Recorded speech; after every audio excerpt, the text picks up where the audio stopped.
सो hello everyone. So guys, आज हम लोग सेकंड क्वेश्चन स्टार्ट करेंगे। Okay, significance of management principle. Significance का मतलब होता है इंपॉर्टेंस। ओके, आज हम लोग पढ़ेंगे इंपॉर्टेंस ऑफ मैनेजमेंट प्रिंसिपल्स। क्या क्या इंपॉर्टेंस है मैनेजमेंट प्रिंसिपल्स के। सबसे फर्स्ट है provide useful insight to managers. अब इनसाइट टू मैनेजर्स दिख रहा है यहाँ पे, दिख रहा है यहाँ पे, देखिए देखिए देखिए देखिए। मतलब क्या होता है इनसाइट टू मैनेजर का मतलब, दिख रहा है यहाँ पे, how to solve any business problem. Insight का मतलब बोल रहा है मैनेजर के लिए कि मैनेजर जो है बिजनेस के प्रॉब्लम, जो बिजनेस फेस कर रहा है ना प्रॉब्लम, उसको कैसे सॉल्व करेगा मैनेजर। दिख रहा है यहाँ पे, देखिए डायग्राम, डायग्राम देखिए। ये मैनेजर है, वो क्या कर रहा है, प्रॉब्लम को कट कर रहा है, उसका सॉल्यूशन ढूंढ रहा है। किसका, जो बिजनेस ऑर्गेनाइजेशन, जो प्रॉब्लम फेस कर रही है, उसको कौन निकालेगा बाहर बिजनेस ऑर्गेनाइजेशन को प्रॉब्लम से, ये मैनेजर। बात समझ में आ गया। इसी का पहला पॉइंट वही है, समझ में आया। इस पॉइंट का मतलब वही है कि मैनेजर क्या करता है, जो जब बिजनेस ऑर्गेनाइजेशन किसी प्रॉब्लम को फेस करती है, तो ये प्रिंसिपल को यूज करके मैनेजर क्या करता है, बिजनेस ऑर्गेनाइजेशन को क्या करता है, उस प्रॉब्लम से बाहर निकालता है। सबसे पहला पॉइंट वही है, provide useful insight to manager. देखिए सिंपल, अब पढ़ लेंगे। देखिए क्या बोल रहा है, द प्रिंसिपल ऑफ मैनेजमेंट। देखा, प्रिंसिपल ऑफ मैनेजमेंट क्या करता है, मदद करता है किसको, मैनेजर को, टू अंडरस्टैंड द प्रॉब्लम, ताकि वो क्या कर सके, अंडरस्टैंड कर सके प्रॉब्लम एंड सिचुएशन जो ऑर्गेनाइजेशन फेस कर रहा है। बात समझ में आ गया, पहला पॉइंट याद हो जाएगा।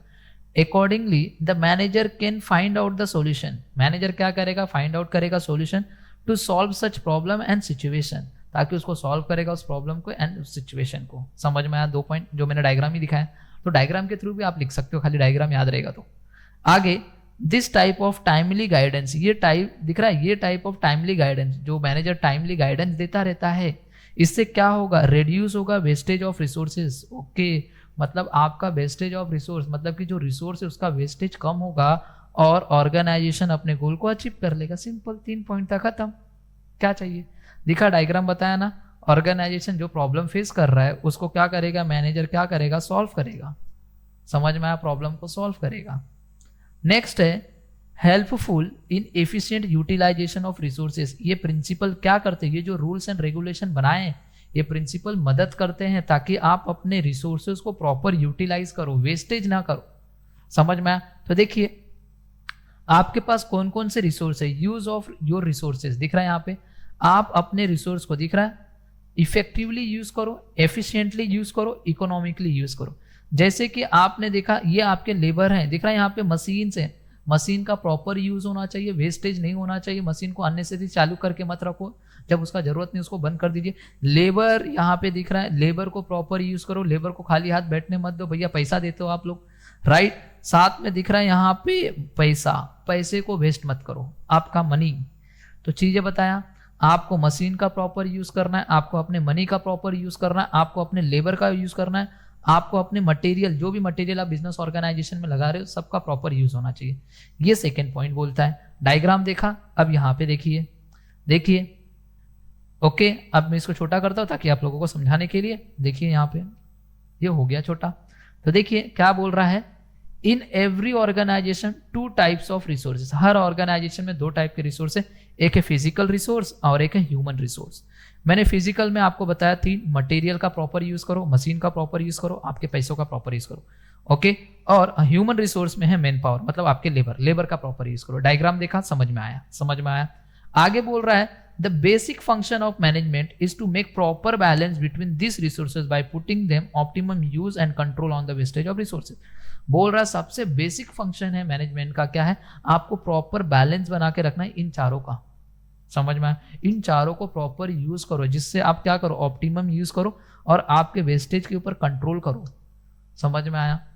बोल रहा है वाइल मेंटेनिंग डिसिप्लिन, जब कभी भी आप मेंटेन करके रखोगे, अच्छा एक डिसिप्लिन मेंटेन करके रखोगे ऑर्गेनाइजेशन में, और एक हेल्दी वर्किंग इन्वायरमेंट आपके ऑर्गेनाइजेशन में बना रहेगा, तो मैनेजमेंट उस टाइम पे क्या करता है, यूज करता है टेक्निक्स एंड प्रिंसिपल। इसी टेक्निक्स और प्रिंसिपल को यूज करके तो वो मैनेजमेंट क्या करता है, डिसिप्लिन बना के रखता है और हेल्दी वर्किंग इन्वायरमेंट बना के रखता है अपने ऑर्गेनाइजेशन में। कौन, मैनेजर। बात समझ में आया? मैनेजर क्या करता है, टेक्निक्स को यूज करता है, प्रिंसिपल को यूज करता है, जो रूल्स एंड रेगुलेशन है उसको यूज करके डिसिप्लिन बना के रखेगा और हेल्दी वर्किंग एनवायरनमेंट बना के रखेगा, जिससे क्या होगा, वेस्टेज कम होगा। क्या 2 पॉइंट समझा? सिंपल सिंपल देखो बच्चा, 3 ही पॉइंट लिखना है, ज्यादा मत लिखो, मैं अभी भी बता रहा हूँ। 5 नंबर के लिए, 10-15 नंबर के लिए नहीं, ये बुक में इतना बड़ा बड़ा लिखा है, पूरा मत लिखो। समझ में आया? आपको क्या करना है, ये भी क्वेश्चन पूछा रहेगा तो आपको क्या करना है, इंट्रोडक्शन मैंने ऊपर वाला जो पहले लेक्चर में बताया वो मीनिंग एंड डेफिनेशन लिखो, उसके बाद इसको लिखना 5। ओके, 2 पॉइंट खत्म। बात करते हैं next, scientific decision. Okay, next क्या है बच्चा लोग, साइंटिफिक डिसीजन। ओके, चलिए देखिए साइंटिफिक डिसीजन, देखिए दिख रहा है, देखो डायग्राम पहले देखने का, पहले मैं आपको डायग्राम दिखाऊंगा उसके बाद कुछ करना है। देखिए ये रहा डायग्राम, एनालाइज द सिचुएशन, आपको सिचुएशन को एनालाइज करना है, उसके कुछ अल्टरनेट ऑप्शन होंगे, वो अल्टरनेट ऑप्शन बना के रखो। मैंने बताया था कि अगर मैं बात करता हूँ मैथ्स का कोई सम रहता है, कोई प्रैक्टिकल क्वेश्चन होता है, उसको सॉल्व करने के लिए बहुत सारे ऑप्शन होते हैं, मेथड 1, मेथड 2, मेथड 3, एक ही क्वेश्चन को हम मेथड 1, मेथड 2, मेथड 3 से कर सकते। तो ऐसा अल्टरनेट ऑप्शन होना चाहिए आपके पास। कोई प्रॉब्लम में अगर आप फंस गए हो तो आपके पास ऐसा कोई ऑप्शन हो कि भैया ये ऑप्शन नहीं सूट हो रहा तो ये वाला ऑप्शन सूट होना चाहिए। ओके, देयर रिजल्ट के लिए, बट ट्रायल एंड एरर नहीं होना है। मैंने बताया प्रिंसिपल जो है कभी भी ट्रायल एंड एरर पे विश्वास नहीं करता। ओके, हो सकता है, नहीं हो सकता, ऐसा नहीं। समझ में आया? तो देखिए यहां पे क्या बोल रहा है, साइंटिफिक वाला पढ़ते हैं। देखिए बोल रहा है, थर्ड वाला पॉइंट देखिए, scientific decision in a business organisation, a scientific decision means systematic और बैलेंस डिसीजन होना चाहिए। बोल रहा है साइंटिफिक डिसीजन का मतलब क्या है भैया, एक सिस्टमैटिक और एक बैलेंस डिसीजन होना चाहिए। बात समझ में आया? आगे बोल रहा है principles train the manager, principle क्या करता है, मैनेजर को ट्रेन करता है ताकि मैनेजर क्या कर सके, हैंडल कर सके क्रिटिकल सिचुएशन। दिख रहा है टैक्टफुली, ये टैक्टफुली का मतलब होता है चतुराई से। समझ में आया?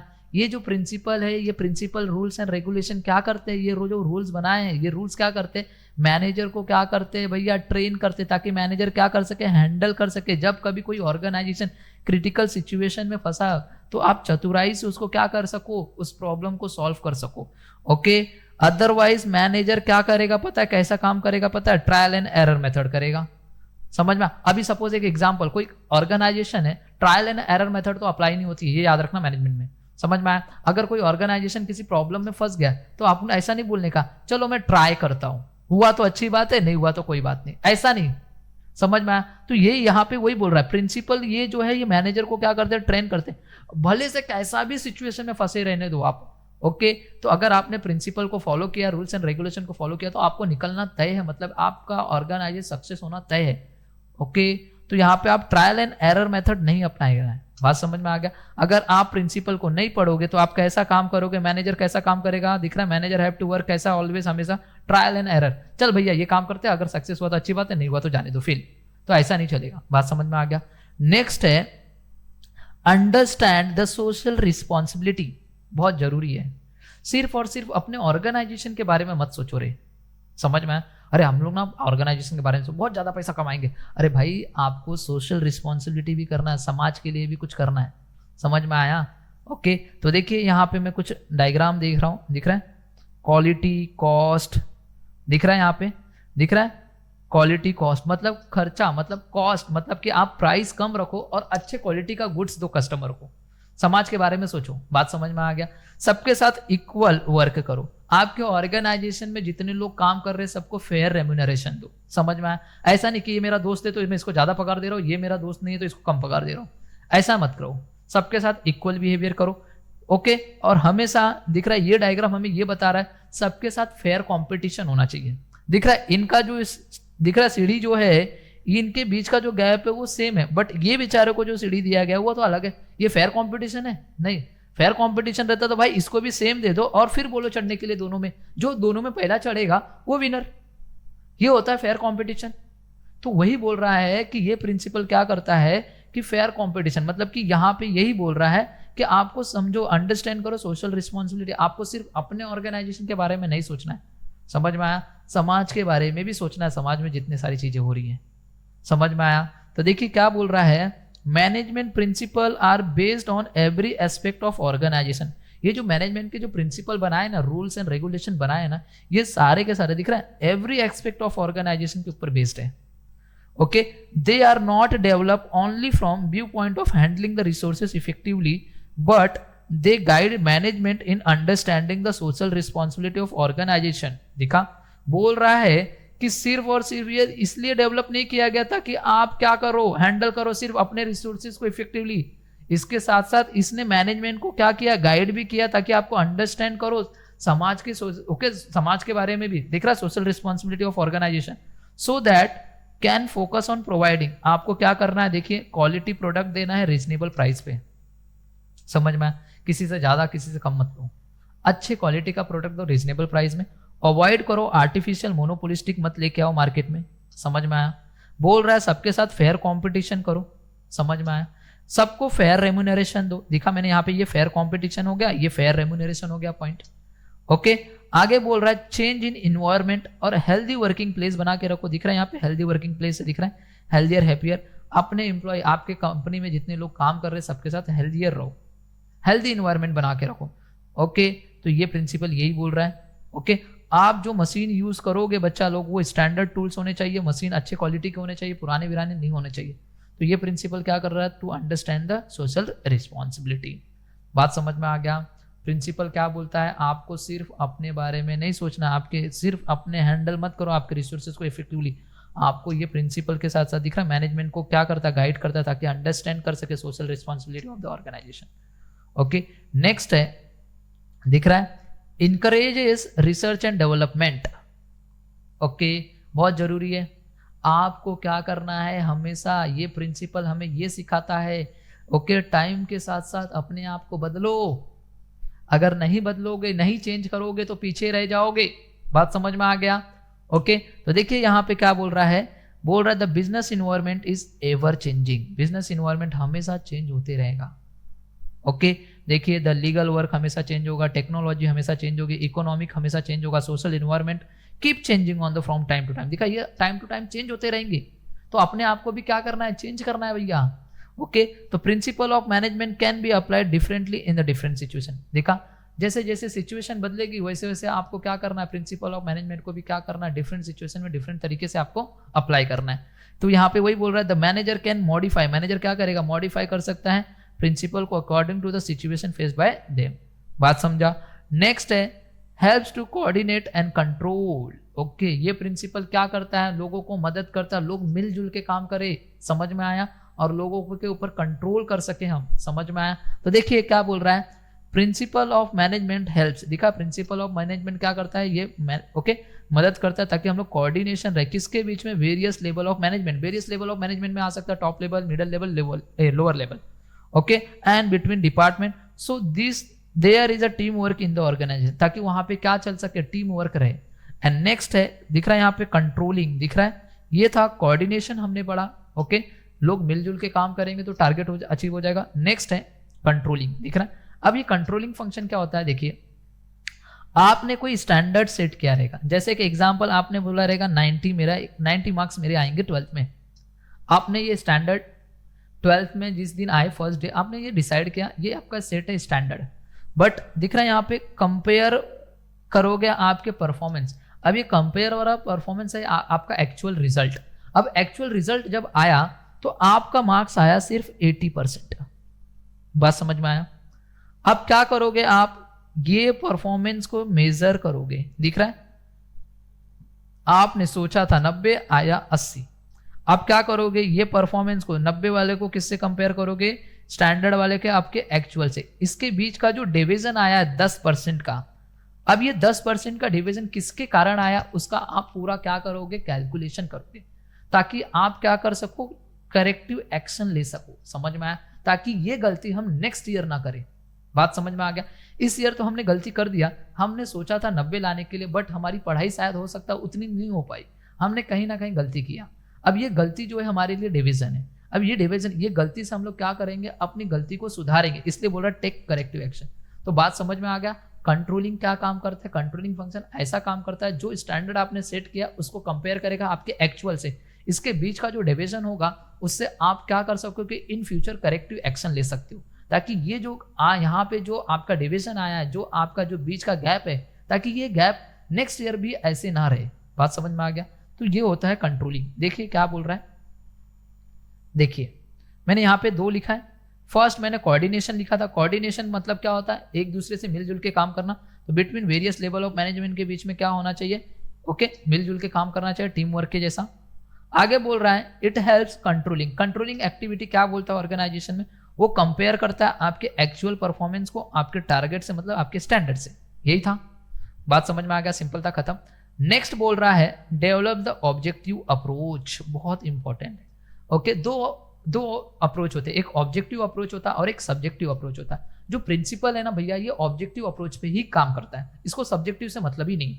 अब सर ये ऑब्जेक्टिव अप्रोच क्या होता है, सब्जेक्टिव अप्रोच क्या होता है, देखते देखिए, दिख रहा है यहाँ पे डायग्राम, पहले डायग्राम दिख रहा है। ऑब्जेक्टिव जो होता है वो एविडेंस मांगता है। एविडेंस का मतलब भैया हमको प्रूफ दो। ओके, दिख रहा है ये बंदा क्या बोल रहा है, आई हैव, दिख रहा है यहाँ पे terrible, okay, pain in my back. Okay, बोल रहा है कि मेरे बैक में प्रॉब्लम है, राइट। अब देखिए ऑब्जेक्टिव अप्रोच क्या बोलता है, ऑब्जेक्टिव वाला जो बंदा है वो एविडेंस मांगता है, भैया हमको प्रूफ दीजिए। और जो सब्जेक्टिव अप्रोच होता है वो एविडेंस नहीं मांगता, दिख रहा है, देयर इज नो प्रूफ, मतलब कि जहां पे प्रूफ नहीं है वो हो गया सब्जेक्टिव एविडेंस, और ऑब्जेक्टिव एविडेंस हमेशा प्रूफ मांगता है। जैसे कि एक एग्जांपल, प्रिंसिपल जो है, प्रिंसिपल ऑफ मैनेजमेंट किसके ऊपर, कौन सा अप्रोच है, ऑब्जेक्टिव अप्रोच है। कौन सा अप्रोच है, ऑब्जेक्टिव। सर ये ऑब्जेक्टिव का मतलब क्या, मैंने बताया ना, एविडेंस। जैसे एक एग्जांपल, कल के दिन आप ऑर्गेनाइजेशन में, किसी ऑर्गेनाइजेशन में काम करते हो, राइट। आप किसी ऑर्गेनाइजेशन में काम करते हो तो आपने जैसे कि आज छुट्टी मार लिया, अब आपने अपने मैनेजर को कॉल करके बोल दिए कि भैया आज मैं बीमार था, इसके वजह से नहीं आ पाया, तो ये हो गया सब्जेक्टिव। अभी ये ऑब्जेक्टिव अप्रोच क्या होगा, आप आज बीमार थे ना, कोई बात नहीं, आपका मैनेजर बोलेगा भैया अगर बीमार थे तो आप दवाखाना गए रहोगे, अगर आप दवाखाना गए रहोगे डॉक्टर के पास, तो डॉक्टर के पास से आपने मेडिसिन लिया रहेगा, मेडिसिन लिया रहेगा तो आपको मेरे को मेडिकल रिपोर्ट, या ओके आप मेडिकल रिपोर्ट लेके आइए और मुझे दिखाइए, ये हो गया प्रूफ। ये होता है ऑब्जेक्टिव एविडेंस। बात समझ में आ गया? तो ऑब्जेक्टिव अप्रोच सबको समझ में आया क्या है? ऑब्जेक्टिव अप्रोच का मतलब ऐसा अप्रोच जहां पे आपको एविडेंस मांगा जाता है, और सब्जेक्टिव अप्रोच में कोई भी एविडेंस नहीं मांगा जाता। दिख रहा है यहाँ पे, देखो ना, दिख रहा है सब्जेक्टिव एविडेंस में क्या, there is no proof. Objective approach में क्या दिख रहा है यहाँ पे, प्रूफ चाहिए। ये ऑब्जेक्टिव एविडेंस ये वाला पार्ट है, दिख रहा है यहाँ पे, इसके लिए प्रूफ चाहिए, इसके लिए नो प्रूफ। समझ में आया? ये बात सबको समझा, सिंपल था। तो देखिए क्या बोल रहा है यहाँ पे, principle of management help the manager to develop, ताकि प्रिंसिपल ऑफ मैनेजमेंट क्या करता है, मदद करता है मैनेजर को, ताकि आप अपने ऑर्गेनाइजेशन में क्या डेवलप करके रखिए, ऑब्जेक्टिव अप्रोच रखिए। समझ में आया? कोई भी काम हो तो आपके पास एविडेंस होना चाहिए। समझ में आया? The manager makes decision support bye evidences. दिखा, मैनेजर को हमेशा कोई भी डिसीजन लेना है तो आपके पास एविडेंस होना चाहिए।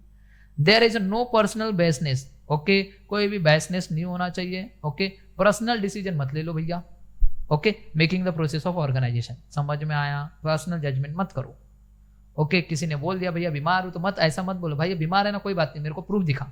समझ में आया? ये होता है ऑब्जेक्टिव अप्रोच।